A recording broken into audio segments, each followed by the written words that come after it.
What do you think? There we go. Don't say I didn't warn you guys that the absolute worst Batman costume ever. Check it out. It's like I got the ears. He's overweight. And I got a banana split. There she is. Troublemaker. Well, let's see. I literally can't really see out of these eyes, so let me see if I can read these comments.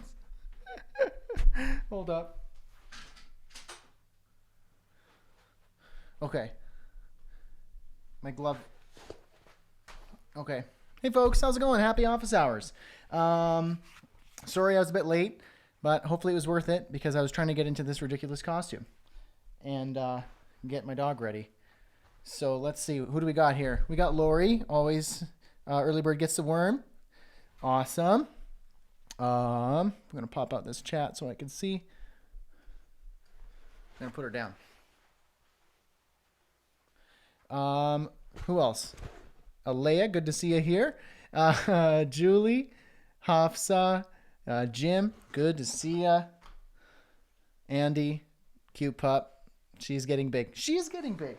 Yep, she's just eating her costume. I should probably take it off. Hold up. You're silly. You're silly. You're silly. Stop it. Let's get that off. Okay. All right. Let's try and do this. I can't promise I can keep this on because I can't really see out of the eyes.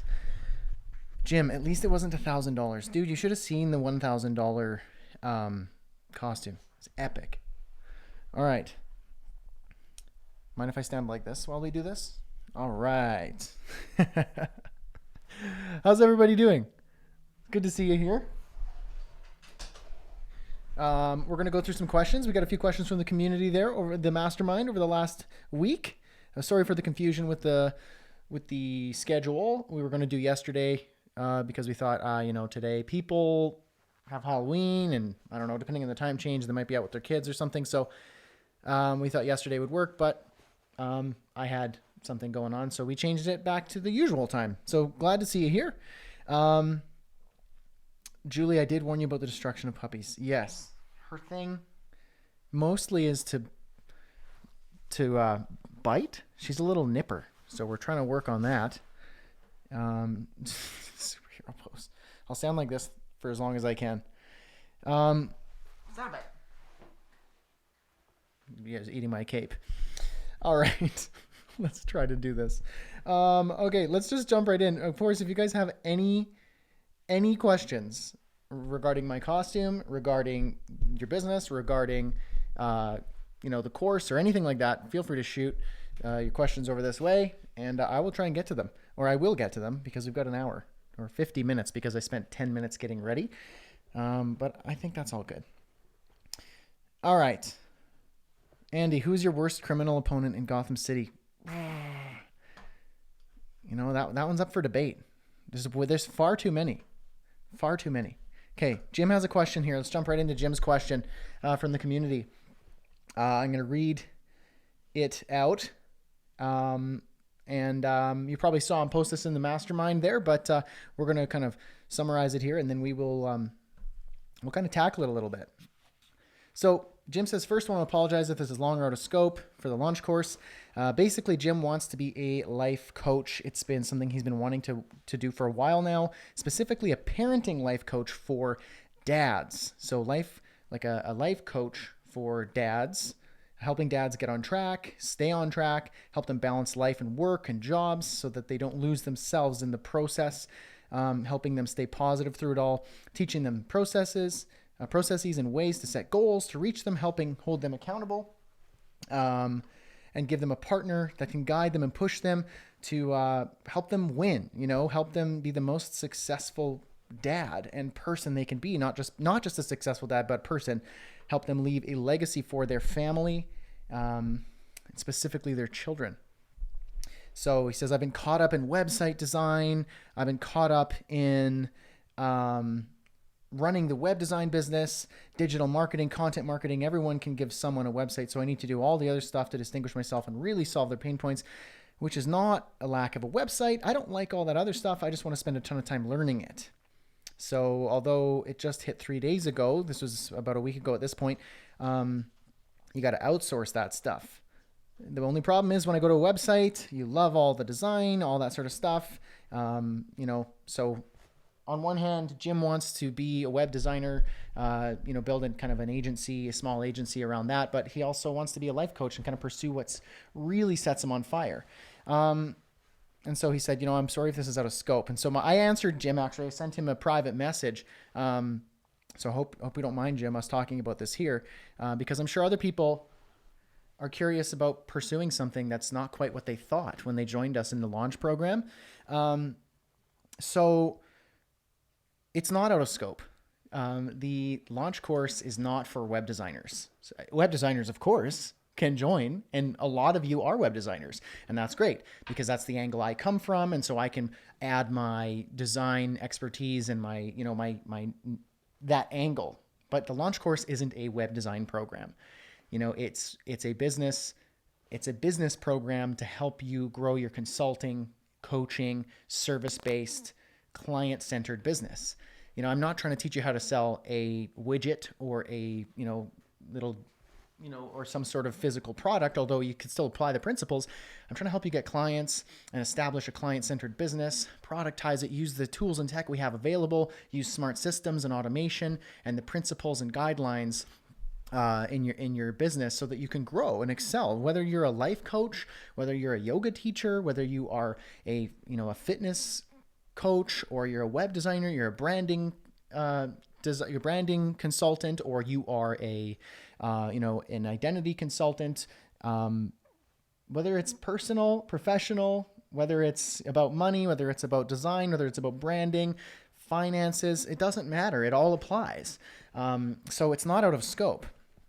And so Jim is saying here, it's not at all what I thought I was getting into when I joined this program. It's, I can honestly say, however, that I've never been more on fire inside about something or as scared. And Julie kind of gives like a Jim a +1 there and says, I'm in the same boat too, Jim, as far as doing branding, but really wanting to focus more on writing and storytelling through memoirs. So what I've found really cool with this, my journey with Freelancing Freedom and with you guys as my clients and students, is I originally thought I was in the business of helping web designers get clients. And so, I did that. I helped a whole bunch of web designers get clients in the process, and that was fun. But what I realized is I actually was more on fire for eliciting transformation and change within somebody's business. And sometimes that meant shaking them to their core and helping them realize that what they joined us with initially in their head is not what it is that they are meant to pursue. So if joining us in launch and Freelancing Freedom, whether it's the launch course or you want to consider joining us in the accelerator, it's not about taking what you think is the right choice and then growing that. It's first going, okay, what is the right choice? Probably you're on track. We just need to rework some things. Or you're just not on track at all, and we need you to backstep a few things and rebuild a foundation and grow something more amazing. Based on who you really are and what you can really offer. Because anyone can offer just commoditized services for cheap and then wonder why it's not working or it's not that exciting or purposeful. But only you can offer you. Only you can offer your your unique angle and your expertise.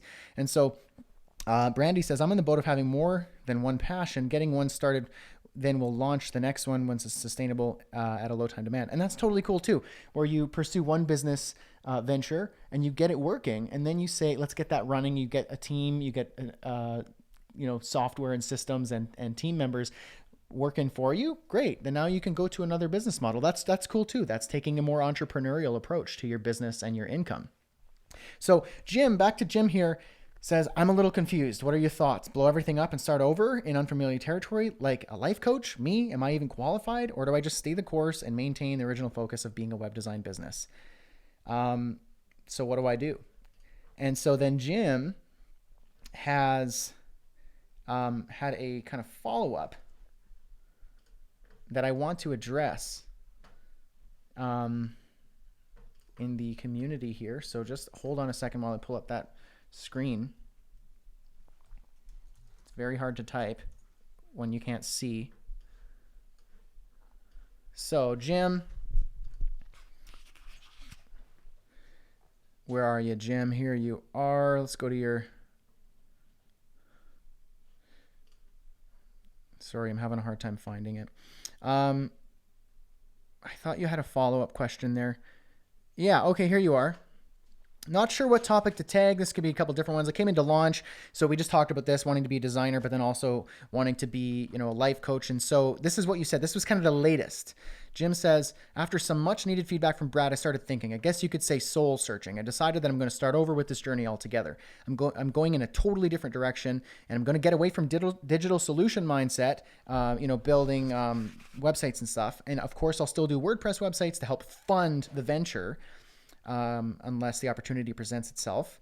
But I'm focusing on a life coaching business aimed at helping dads. It ties perfectly with his blog, dadativity.com.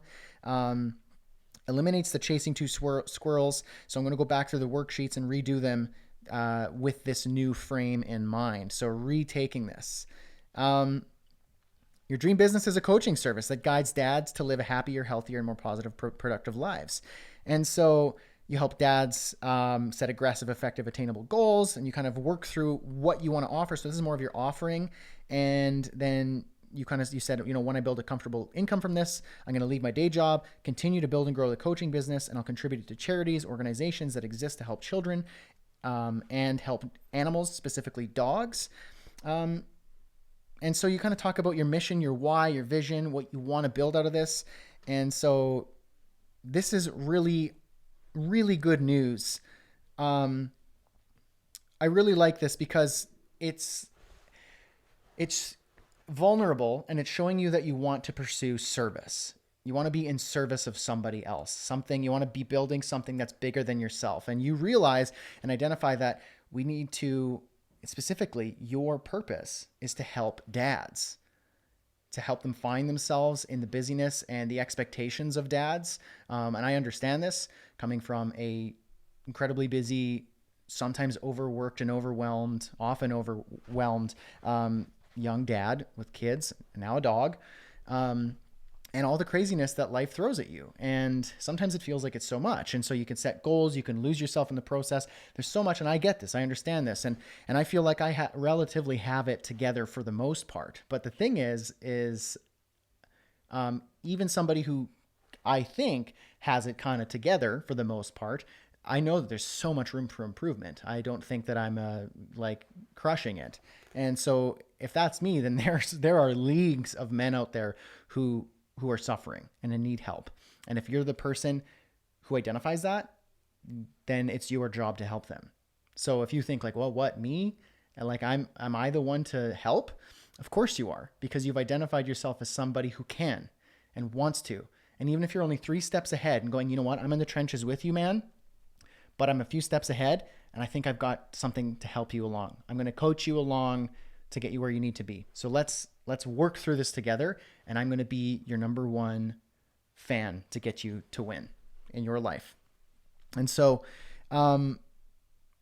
this is... Bao says, I'm requesting this entire office hours be live in Christian Bale's Batman voice. I would very quickly lose my Batman voice if I did that. Although I think I can do it. So let me see.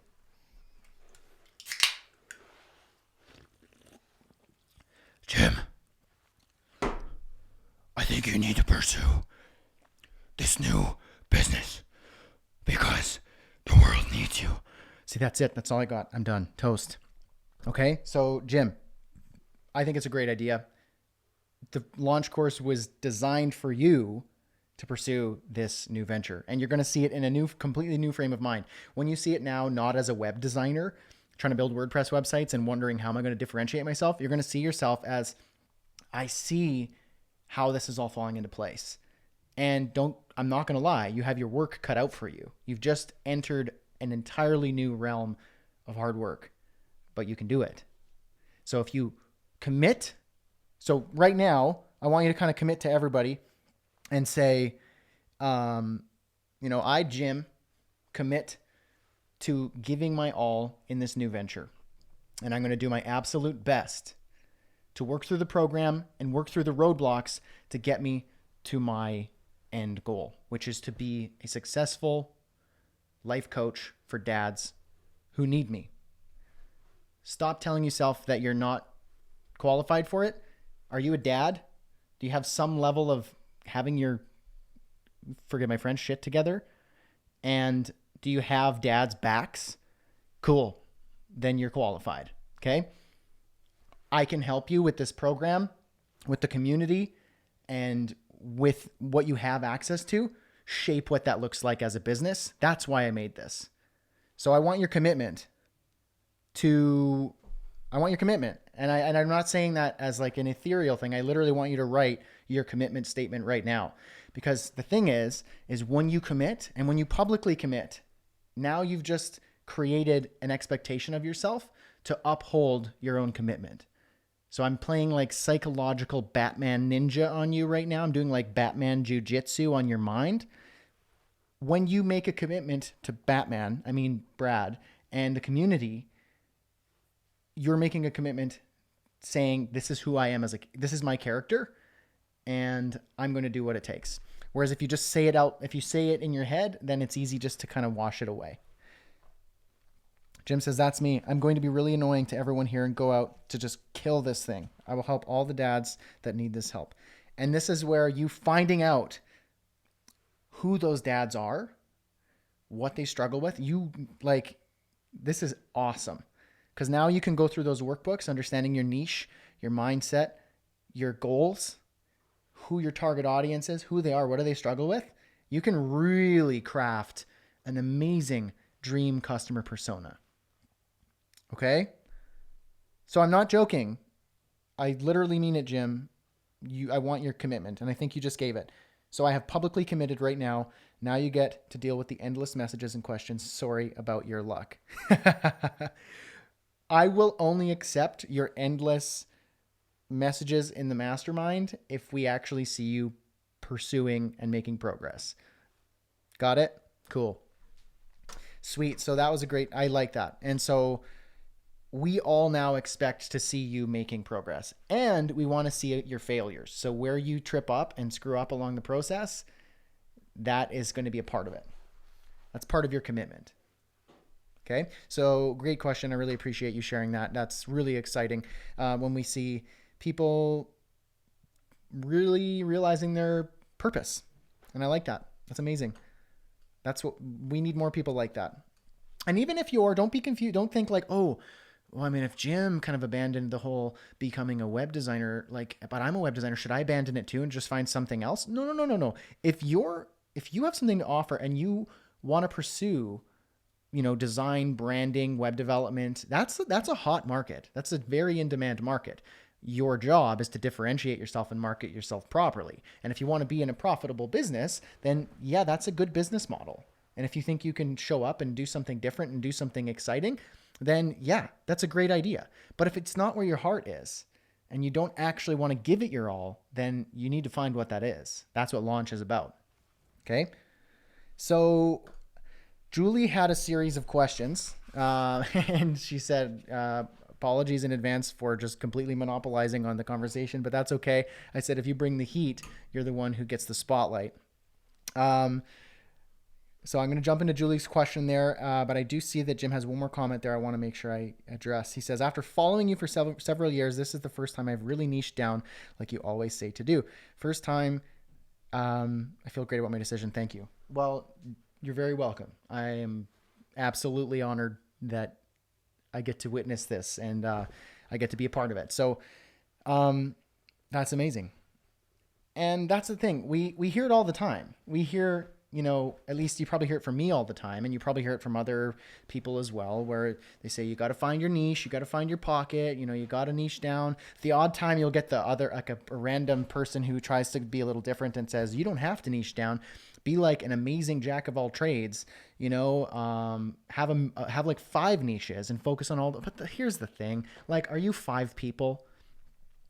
Is a tool or a software really going to to allow you to focus exclusively on 5 different niches? Are you really that passionate about 5 different things equally? No. What you're going to do is you're going to burn yourself out. You're going to find like, shiny objects, and you're going to pursue those and barely make any progress in any of them when you could have just picked something and committed. And you don't have to fully love it. You'll learn to love it as you go. So find something that you enjoy, that you can see yourself working on for 5, 7, even 10 years or more. I want you to be focusing on legacy style long-term businesses versus what flash in the pan is going to make me a bit of money in the next 12 months, because people will see through it. And you're not serving anyone other than yourself. And people are smart, and eventually they'll figure you out that you're just looking out for yourself. When you switch everything that you do from serving others,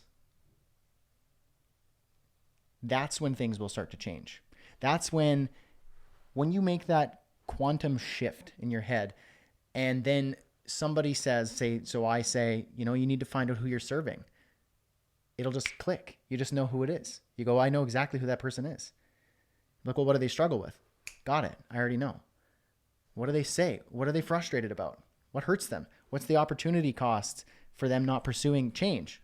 Got it. It all comes to you like just almost like magic. But it's just because you've reshifted what you're doing and who it's for versus seeing what my problem is. You going, well, what's my problem? My business isn't that successful. I want to have a more purposeful business. I want to have a nicer life. I want to make more money. I want this. Me. What are you doing for somebody else to get you what you want? You're not doing anything. You're not adding any value. You're just trying to take. And people see through it. They just won't even opt in to your message.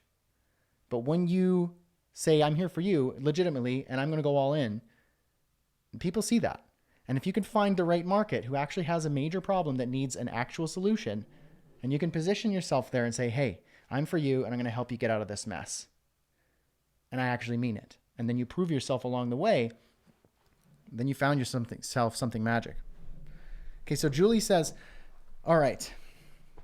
Module 6, lesson 5. Onboarding step number 2. So this is in reference to a specific lesson. Dig deep. Reference the information the client submitted in the project planner form. When might the project planner form occur? In the welcome packet? How do you bridge the gap between the pitch email sequence and the onboarding? Is there a place for consultation, proposal? Not sure if I missed it somewhere. Okay, so when it comes to that, Julie, check out the previous lesson, module 6, lesson 4. So you referenced number 5. Check out number 4. We talk about the statement of service of what you offer can be included in the proposal. So in that proposal, your statement of service can be included in the proposal. It's a general outline of how you will solve the client's problem, how long it will take, how much it will cost. And then a more detailed project outline can be given after they are your client. So here's the thing. So when I say dig deep, I'm just trying to get my mind back into that specific lesson. Reference the information they submit in the project planner form. So that project planner form happens once you've received a initial commitment. So you don't want to detail all the scope of your work and your project before you have your deposit, your payment, your contract signed. You're going to have your general scope. Here's what we're going to do. And you're going to have that signed. You've got your proposal. Here's what we propose to do. You're focusing more on the outcome versus all of the details, all the payments and all the things. You're saying, this is what we're going to do. This is what we can offer. This is our offering. Do you accept it? That's the nature of a proposal. They go, yeah, I accept it. And you go, okay, here's the deposit payment. And then we can commit and get started. Once you have their commitment, you can say here, so we're going to jump on a phone call and then we're going to find out, okay, this is exactly what you're going to get from me. This is exactly how it's going to look.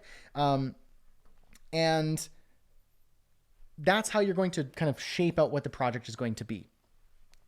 So then, okay, when might this project planner form occur? How do you bridge the gap between the pitch email and onboarding? So it probably looks something like, you have your pitch sequence, or so the pitch sequence, the point of the pitch sequence is to have an evergreen way to sell your services. Depending on the nature of your services and how high priced they are, your pitch sequence might not actually try and get a transaction from them. It might just try and get them to book an actual call from you. So the people who will schedule a call with you will go, I want what Julie's offering, but I need to know more. So when you get them on the phone call, that's like what you need from that pitch sequence, is to get them on the phone.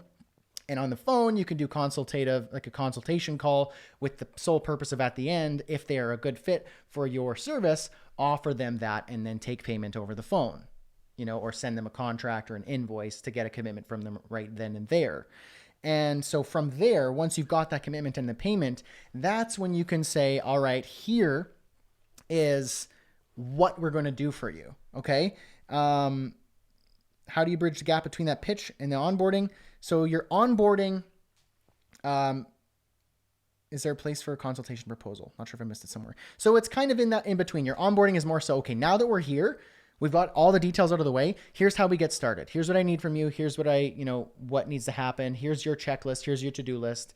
And here's the timeline. And we're going to check back next Monday for our call to make sure everything's on track, whatever the nature of your business is and your offering is. But your project planner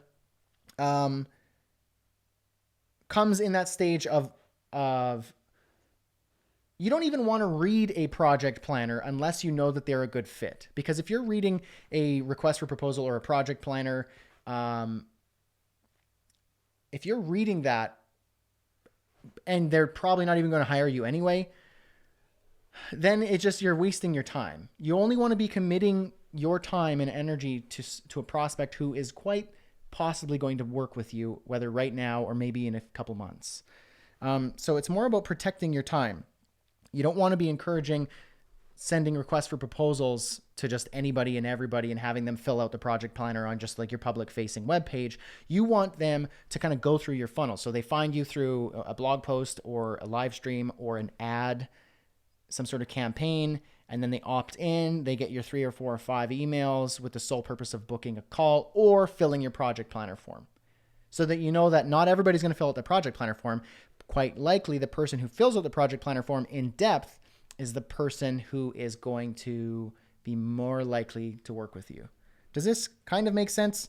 It's kind of variable. It's not really a hard and fast rule, and it depends on your business, Julie and everybody listening.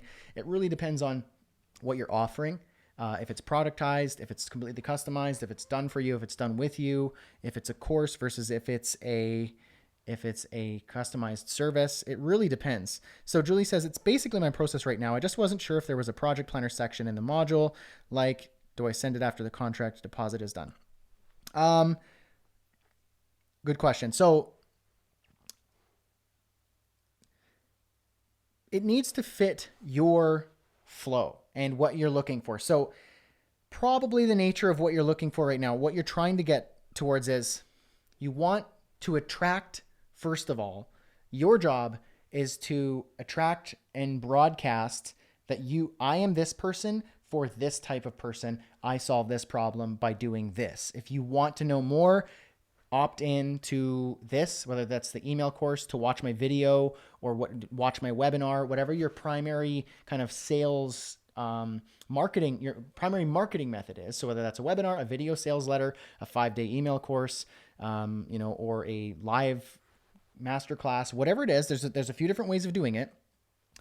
Your job is to say, hey folks, this is who I am. This is what I do. This is the problem I solve. If that sounds like you and you're ready to get started, opt into this thing. Now you have a lead, and that lead, you still have to do some work because not all those leads are going to be prospects and not all those prospects are going to be customers. So that's the point of the funnel, is to meet them where they are in their buying journey so that you can filter out who's not going to be a good fit. The better a fit they are for you, the better a transformation, better results you're going to get because they're going to show up and they're actually going to do the work and they're going to actually commit. And they actually have the problem that you want to solve versus you just saying, hey, general people with general problems, I can help you in general with design stuff. You're going to get a mixed bag of clients and results, and probably it's going to be a headache. So your job is to attract those people, to get them to say yes, to get them to give you permission to do the live stream, the video sales letter, the webinar, the email sequence. And then from there, when you get them on the call, what you can do there is if they want to apply for a call. So that's where you can get more information, where you can say, all right, tell me about your business, tell me about your problem, go into specifics about this. What about your revenue? What's your product? How do you generate revenue? What's the model that you use? Get more information about them so that you can actually provide a good consultation call. And at the end of it, say, all right, are you ready? Like, do you want me to help you with this? Because it sounds like we're a good fit and I'm ready to get you to that goal that you're looking to get to, but are you ready for it? And would you like me to help you? You get a commitment from them. You get yes, you take payment, you send the invoice, whatever it is. From there, then that's when you start to say, okay, now that we're in, let's plan out this project together. If it's like a productized service where it's all the same for everybody, then you don't really need to create a project planner. If it's more coaching and consulting, if it's done with you, or if it's completely customized, then that's when you go, okay, let's get into the nuts and bolts of this whole thing. Alea says, it was after a positive call, I send this email as a buffer. And this was the email that Alea sends. It was such a pleasure speaking with you. It was such a pleasure speaking with you and learning more about your business. We're excited to move forward in what we hope will be a long and mutually exciting collaboration. Below are the steps we will take to move forward with the project. Please feel free to chime in on anything, including things that may have come to mind after our meeting. So team consultation. We're a collective online business managers, virtual assistants, and professionals who collaborate to complete an array of projects. This is beneficial because it gives you access to a pool of talented entrepreneurs handpicked by Alea Larkins herself. We are not generalists. Each person on the team has a specialty, which allows us to provide a wide spectrum of services. Consulting with the best team members for your project is imperative in order to provide you with the best results. These consultations usually take 24 to 48 hours and large projects up to 5 days. So yes, it depends on the nature of your service and your business. If it's highly productized, if it's a program and it's kind of fixed, then you get what it is. It is what it is. If it's more customized and it's more consultative, it's more coaching, it's more customized depending on the nature of their business, then you're going to have, some project planning to do. Alea says, it's our duty to make sure everything discussed in our meeting is captured and we provide you with a solution as well as time frame of completion. Awesome. Selling them on your service at first is getting a commitment to have them they want the result. So that's the thing. You're selling a result. And the value of that result is how you price. Once you get that commitment and they're starting to work with you, how are you going to get to that result with that specific person? If it's productized, well, you take the course, you go through the masterclass, you read the book, whatever the thing is. That's what it is. It's kind of just done. Kind of like the launch course, but there is an element of flexibility here where we say, okay, no, we're going to work with you. Like Julie's question specifically is being addressed in this customized one-to-many fashion. But now if you have completely custom, if I was only working with Julie exclusively and saying, well, Julie hired my business to consult and to get her to her goals, then it's going to say, okay, well, what is your goal? We sold you on the outcome. Now let's work backwards and figure out how we can get you there based on our expertise and our knowledge and our resources.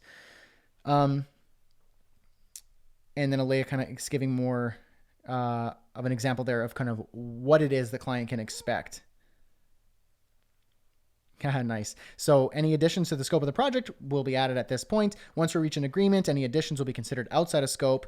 We have an open communication policy. Any questions, concerns, suggestions you see fit, we encourage you to contact us if anything new comes up. Again, we're excited to work with you. So yeah, hopefully this kind of gave you a bit of a framework there, Julie. I know it wasn't, specifically like check out lesson 3 in module, whatever. It kind of depends on you. And you asked it in the right place. That's why we have the mastermind and the office hours so that we can answer these questions and provide clarity based on your situation. So you had another question here. How do you handle the work done for clients who've moved on? In other words, I did some work for a client, shared that work, got testimonials, but they declined to have me continue managing their assets. Now somebody else is doing it and it looks like total crap. So I don't want people thinking it's still my work. Do I take everything of theirs off my site and portfolio? Short answer to that is, yeah. You could do that. What I've done in the past, because I've done that before too, a lot of my work, the nature of my work in the past would be I help you in the moment, and then it's your responsibility afterwards. I didn't do a lot of retainer stuff because I got a lot of new work. and I took certain clients on retainer, but I mostly just got an abundance of new work. That was just the nature of my, when I would do, custom web design, an aspect of an agency's project or marketing campaign, and then it would be handed off to a different agency or in-house or something like that. And so a lot of times it would end up looking really bad or not what it is that I initially envisioned or created. And so the idea with this is, the value of having a portfolio. This is what you probably a lot of you know my opinion on portfolios. I mostly don't like them, because it's just, you create a viewing gallery, like window shopping. Here are my skills and my talents, and you can judge if they're good or not. And that's not really good for your business. What's more important is that you find out who the customer is, the client, the prospect, and you say, okay, well, you want this outcome. Here are 3 case studies that will show you that, we've done this before for people like you. Versus just go to my website.com/portfolio and you can see all my really pretty work, but don't click on the links because the site owner just totally destroyed it and you'll judge me for it. So you're just giving them too much free reign.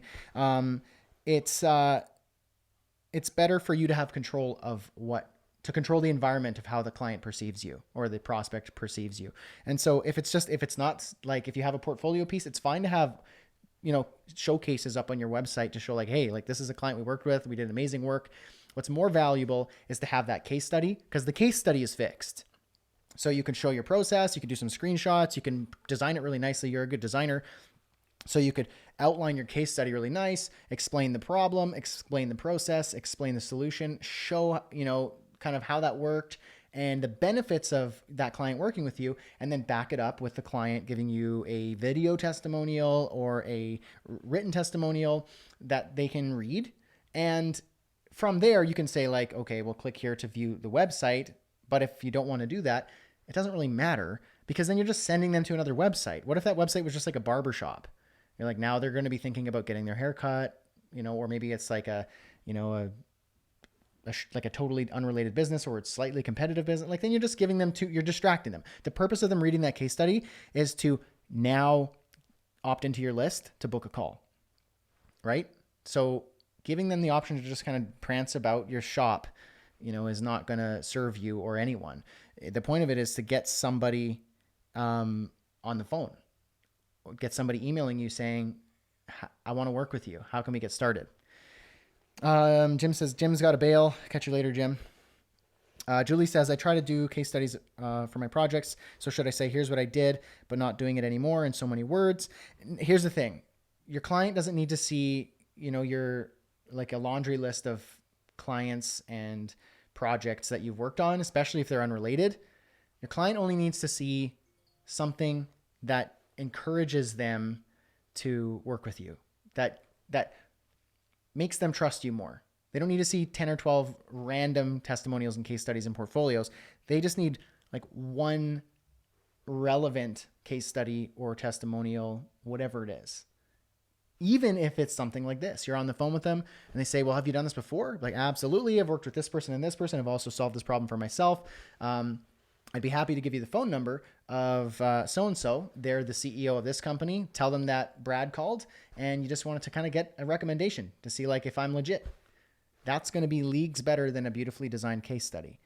If that person's going to give you a proper, an honest and glowing testimonial over the phone, real time.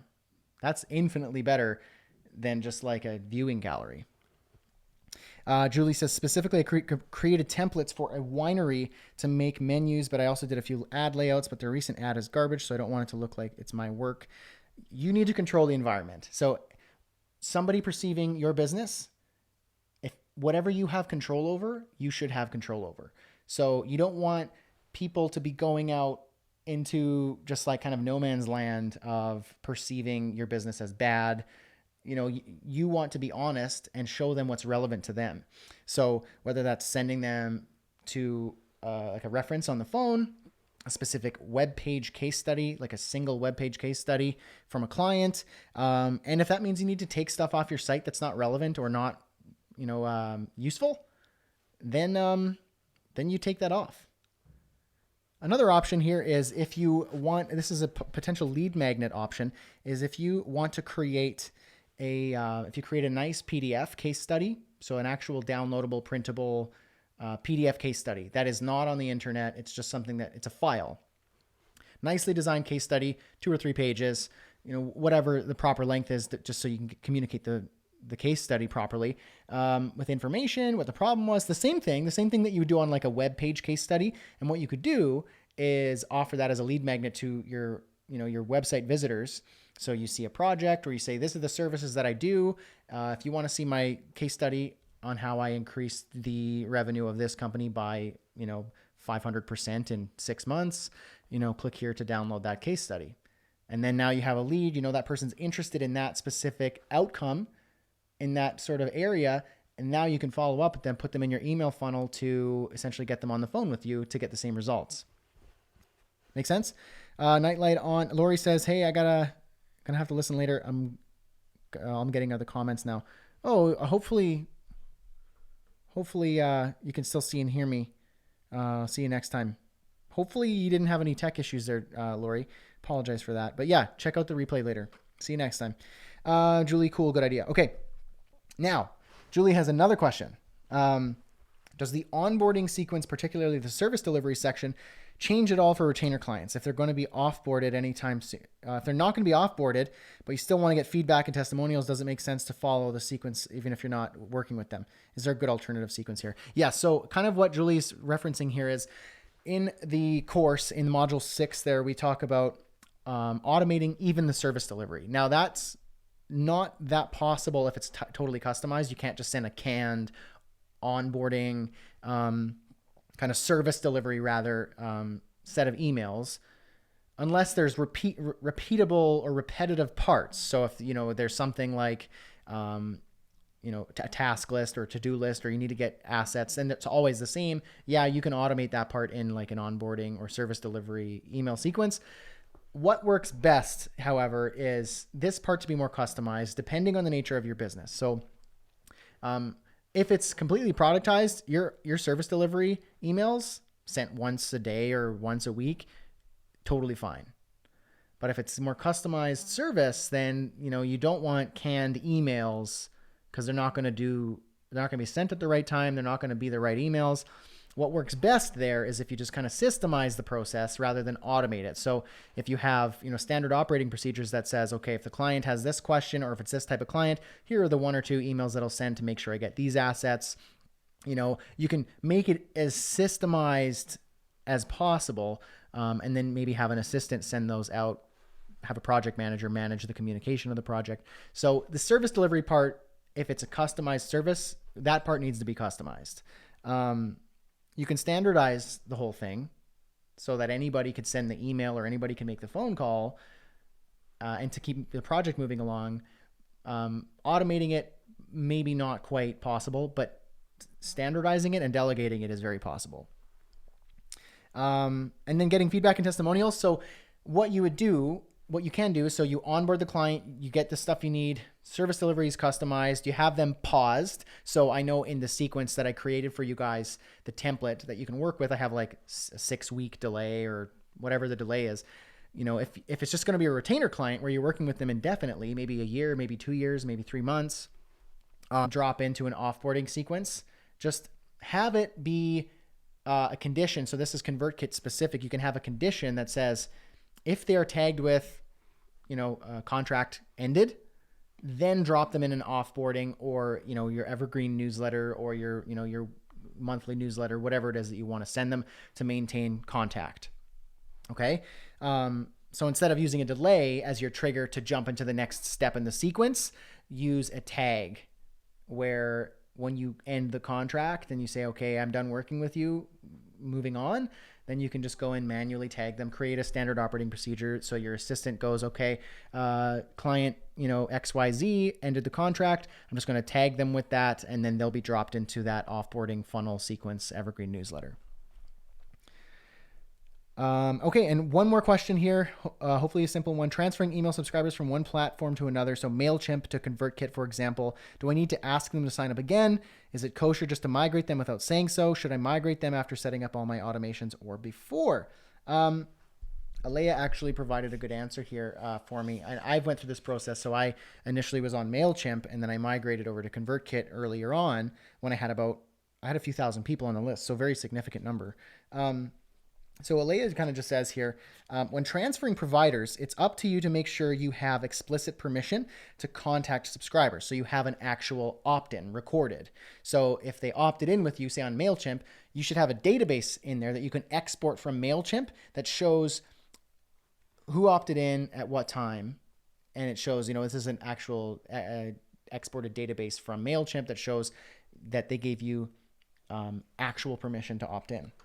You don't have to notify your subscribers you are changing providers, but they must have opted in prior to you adding them to your list and being contacted.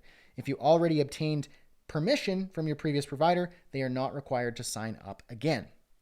So MailChimp says imported subscribers don't go through the sign-up process, so you'll need to verify that you have permission to email them. So if you import your subscribers into MailChimp, I believe that's the case, then there won't be an opt-in date. So that could get a little tricky if they say, hey, I didn't opt in, and you don't have proof of opting in. But with ConvertKit, they say, did you get permission to email people on this list? And no, just having them in your address book is not enough. Each person on that list needs to have opted in to receive your email broadcasts or sequences on this topic. If you are not certain you have permission, stop right now. You may not use that list in ConvertKit or any other email marketing provider. So if you have explicit, specific opt-in permission, so they opted in from a web page or a form in, say, MailChimp, then they gave you permission to send marketing and communication to them. If they opted into that agreement still stands until they opt out. Now, that still transfers over if you move over to ConvertKit or to a different provider. But I know from ConvertKit that happens to be the case. And then they should always be able to opt out. It's just mainly you just need to have proof that is the case. So if you have an actual email marketing provider, any modern, decent email marketing provider, when you export the database, they will have the time they opt in, that they actually opt in. That's why double opt-in is pretty important too. ConvertKit does double opt-in, where, when you enter an email in a form, if it's single opt-in, you can enter anyone's email. I could enter, julie@plumcreative.com, and then you now get emails from whatever that website is, but you didn't opt in. Whereas if you get double opt-in, that means if I type in the wrong email, that person gets an email saying, hey, confirm your subscription. Then they can confirm the subscription. ConvertKit has that built in as well. But when you're importing and transferring your contacts from one email marketing provider to another, it would be fine. And ConvertKit, if you're moving over to ConvertKit, then they'll actually help you transfer over. Julie says, yeah, so I have quite a few subscribers who were just family and friends who were like, oh yeah, send me your newsletter. So I manually added them. So in this case, they would need to sign up themselves. Essentially, yes. If you manually added them through your own opt-in form, technically that's proof of opt-in. You got verbal opt-in permission, that still counts. But it doesn't, I don't think it holds up as strongly as actual proof that they opted in. And here's the deal too. If it's family and friends, they're unlikely to buy your thing anyway. So it doesn't actually really matter to have them on there. So if they want to re-opt in or something like that, you can ask them to. But unless you're pretty certain they're going to buy your product or service, then it's probably not that, probably doesn't matter that much. Okay. Good questions. Let's see, a few more minutes here. Hafsa has a question. Oh, this is a good one. Hafsa says, got a question. Are chatbots really important to ensure an online presence? There was a seminar on artificial intelligence, and business management today at the university, and the speakers really emphasized the use of chatbots for an online business. What's your opinion? Okay, so I'm going to try and liken this to a metaphor. I'm going to see if I can do this. I'm pretty bad at metaphors, but we're going to try our best here. It's like the purpose that you go to the gym is what? It's to get healthier, to improve your health, improve your strength, improve your, your cardiovascular system, improve your overall health, right? So the fact that you are going to the gym is the most important part. That's the foundation. You need to first go to the gym before you commit to a workout plan, before you commit to a specific type of equipment or structure, or before you commit to a specific, say, trainer or coach. And before you, at the very top of that, use a very, very specific technique on a specific piece of equipment in a specific way. If you were just to say, hey, do you want to get healthier? Do you want to get stronger? Do you want to have better cardiovascular health? Do you want to have a six-pack like Batman? Well, you need to use this specific tool in this specific way. Otherwise, it's not going to ever happen. Now, if you are already established, you're going to the gym, you committed to your routine and your regimen, you're committed to your health, you go 3 times a week, and you have a trainer, now I can plug that in and go, hey, so I heard that this is a good thing to do. Is it crucial that I do that? They might go, no, it's not that crucial. It's a nice thing to have, but it's not part of your regimen. It's not part of your routine. It's not going to really get you. It's just another thing to do. It might be important for somebody, but it's not that important to you. Or maybe it is, and we can incorporate it. But to say that tool is the most important, crucial piece of succeeding in whatever, in your health, it would be a lie, because that's saying that it's the foundation. It's not. And if you don't have the foundation, the tool doesn't matter. So here's the case here. So chatbots, they say it's super crucial. You have to have it. The people who say you have to have chatbots in your business are the people who are selling chatbot services or chatbot software. Because for them, their pocket of the market, and that's not wrong, that's not bad, they're not evil for saying that, but their audience are people who are established, who are succeeding, who are maybe they've maybe plateaued, and they need to incorporate something into their business that's going to help them kind of get a little bit more of an edge, a leg up, maybe to take some work off their plate. And what chatbots allow you to do is to just essentially automate and give you some leverage. But to say that chatbots is the reason why you succeed or fail is a complete lie. I have 0 chatbots. I tried incorporating a chatbot once, and I got caught up in the whole, shiny object, and I built this amazing chatbot that used my language, and there's so many different angles. You basically would have thought it was me. At least I thought it would have been so amazing. It seemed like it was me. And it was quite smart. And I used my programming knowledge to make it a really, really intelligent chatbot. And then it just kind of something broke a little bit and something got twisted up. And then the company, I couldn't log into the software, and then these bugs happened. And then people would be getting random messages from me. They would try and just get a simple answer. And then the chatbot would be kind of spinning off the rails. And all it did was just waste 3 or 4 days of my time, taking away from me doing something actually important. And now I just have this chatbot that I can't log into the account to cancel it. And it's kind of just there sometimes, and it's just a pain right in my butt. So it's not important. No, I completely disagree on the premise that when they say chatbots are crucial for your success in business and you need a chatbot to ensure your online presence, absolutely not. I disagree wholeheartedly. You do not need a chatbot. People succeeded in business before chatbots, okay? Chatbots are just a tool that you can use if you need it. And even if you could benefit from a chatbot, like I could probably benefit from a chatbot, it's not going to make or break your business. It's not going to be the golden egg that changes your life and your business. You know what the golden egg that changes your life and business is? your commitment and finding the right pocket in the market that you really want to serve. And you commit to serving them with your entire being. And you build a business around that.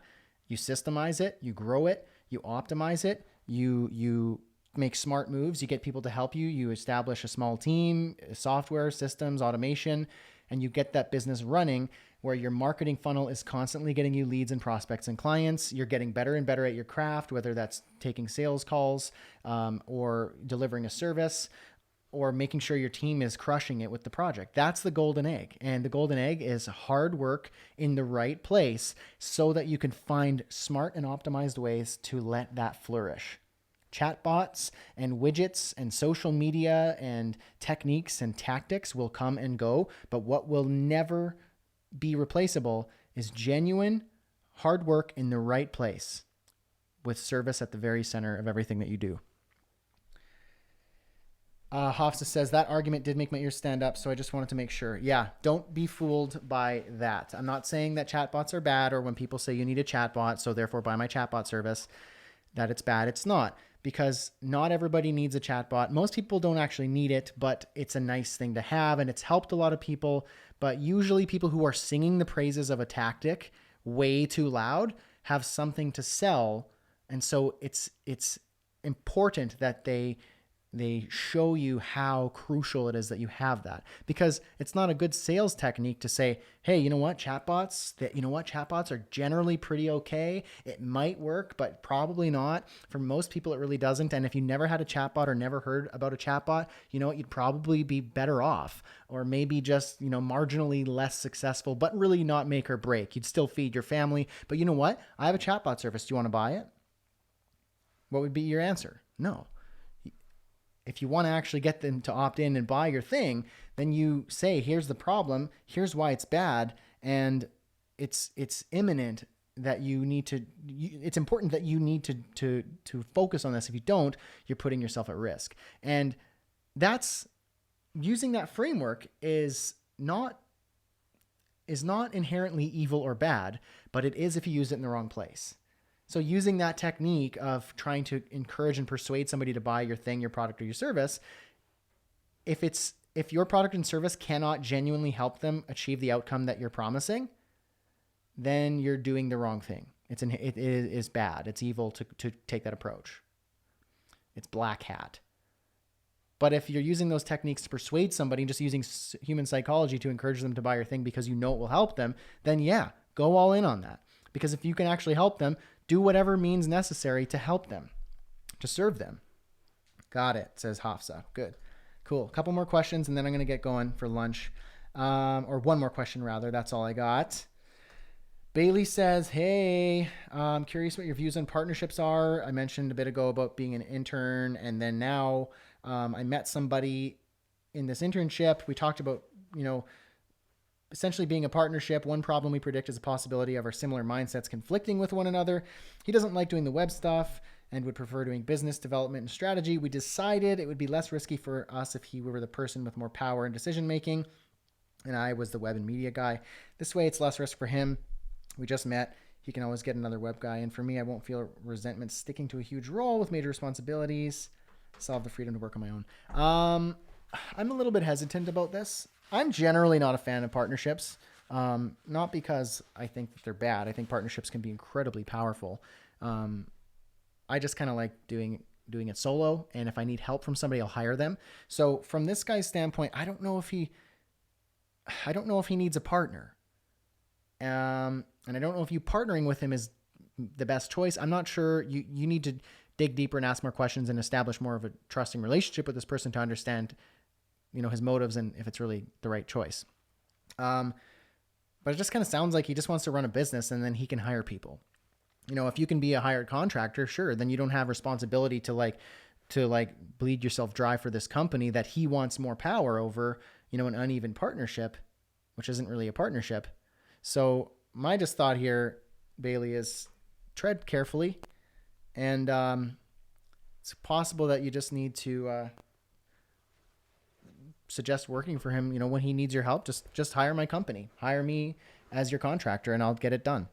And then we can kind of just have mutually beneficial business relationship that's not requiring me to be a business partner and invest in the company or whatever it is. That's just my thought there.